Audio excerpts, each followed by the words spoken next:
ಬೆಂಗಳೂರಿನಿಂದ ಸುಮಾರು 11ಕ್ಕೂ ಹೆಚ್ಚು ಜಿಲ್ಲೆಗಳಿಗೆ ಸಂಪರ್ಕ ಕಲ್ಪಿಸುವಂತಹ ಸಂಪರ್ಕ ಕೊಂಡಿಯಾಗಿದ್ದಂತಹ ಪೀಣ್ಯ ಫ್ಲೈಓವರ್ನ ದುರಸ್ತಿ ಕಾಮಗಾರಿ ಬಹುತೇಕ ಪೂರ್ಣಗೊಂಡಿದ್ದು ಸಂಚಾರಕ್ಕೆ ಮುಕ್ತವಾಗ್ತಾ ಇದೆ. ಇದರಿಂದ ವಾಹನ ಸವಾರರ ಮೇಲಿದ್ದಂತಹ ಪ್ರೆಷರ್ ಕೂಡ ಕಡಿಮೆಯಾದಂತಿದೆ. ಆದರೆ ಕೆಲವು ಷರತ್ತುಗಳನ್ನು ಇಲ್ಲಿ ವಿಧಿಸಲಾಗಿದೆ. ಏನು ಷರತ್ತದು? ಬನ್ನಿ ಡೀಟೇಲ್ಸ್ ನೋಡ್ಕೊಂಡು ಬರೋಣ. ವಾಹನ ಸವಾರರಿಗೆ ಗುಡ್ ನ್ಯೂಸ್. 2.5 ವರ್ಷಗಳ ನಂತರ ಪೀಣ್ಯ ಫ್ಲೈಓವರ್ ಸಂಚಾರಕ್ಕೆ ಮುಕ್ತ. ಇಂದಿನಿಂದ ಲಾರಿ, ಬಸ್, ಟ್ರಕ್ ಓಡಾಟಕ್ಕೆ ಅವಕಾಶ. ಪ್ರತಿ ಶುಕ್ರವಾರ ಮಾತ್ರ ಭಾರಿ ವಾಹನಗಳ ಓಡಾಟಕ್ಕೆ ನಿರ್ಬಂಧ.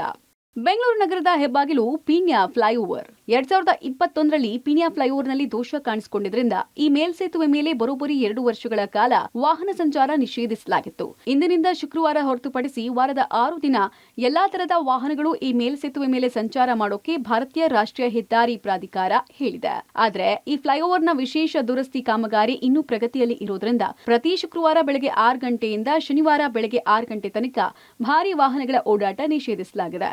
ಉಳಿದ ದಿನ ಎಲ್ಲ ವಾಹನಗಳು ಫ್ಲೈಓವರ್ ಮೇಲೆ ಓಡಾಟ ಮಾಡಬಹುದು. ಆದ್ರೆ ಭಾರಿ ವಾಹನಗಳು ಮಾತ್ರ ಮೇಲ್ಸೇತುವೆ ಎಡಪಥದಲ್ಲಿ ಗರಿಷ್ಠ 40 ಕಿಲೋಮೀಟರ್ ವೇಗ ಮಿತಿಯಲ್ಲಿ ಸಂಚರಿಸಬೇಕು ಅಂತ ಭಾರತೀಯ ರಾಷ್ಟ್ರೀಯ ಹೆದ್ದಾರಿ ಪ್ರಾಧಿಕಾರ ಹೇಳಿದೆ. ಈ ಫ್ಲೈಓವರ್ 10ಕ್ಕೂ ಹೆಚ್ಚು ಜಿಲ್ಲೆಗಳಿಗೆ ಸಂಪರ್ಕಿಸುತ್ತೆ. ತುಮಕೂರು ರಸ್ತೆಯಲ್ಲಿರುವ 15 ಮೀಟರ್ ಅಗಲದ 4.2 ಕಿಲೋಮೀಟರ್ ಉದ್ದದ ಮೇಲ್ಸೇತುವೆಯಲ್ಲಿ 2021ರ ಡಿಸೆಂಬರ್ನಿಂದ ಬಸ್ಗಳು ಮತ್ತು ಟ್ರಕ್ಗಳಂತಹ ಭಾರಿ ವಾಹನಗಳ ಸಂಚಾರ ನಿರ್ಬಂಧಿಸಲಾಗಿತ್ತು. ಪ್ರೀಸ್ಪ್ರೆಡೆಡ್ ಕೇಬಲ್ ತುಕ್ಕು ಹಿಡಿದ ಹಿನ್ನೆಲೆಯಲ್ಲಿ ರಿಪೇರಿ ಮಾಡುವ ಅಗತ್ಯತೆ ಇತ್ತು. ಜನವರಿಯಲ್ಲಿ 240 ಪ್ರೀಸ್ಪ್ರೆಡೆಡ್ ಕೇಬಲ್ಗಳಲ್ಲಿ ಲೋಡ್ ಪರೀಕ್ಷೆಗಳನ್ನು ನಡೆಸೋಕೆ NHIA 60 ಗಂಟೆಗಳ ಕಾಲ ಫ್ಲೈಓವರ್ ಮುಚ್ಚಿತ್ತು.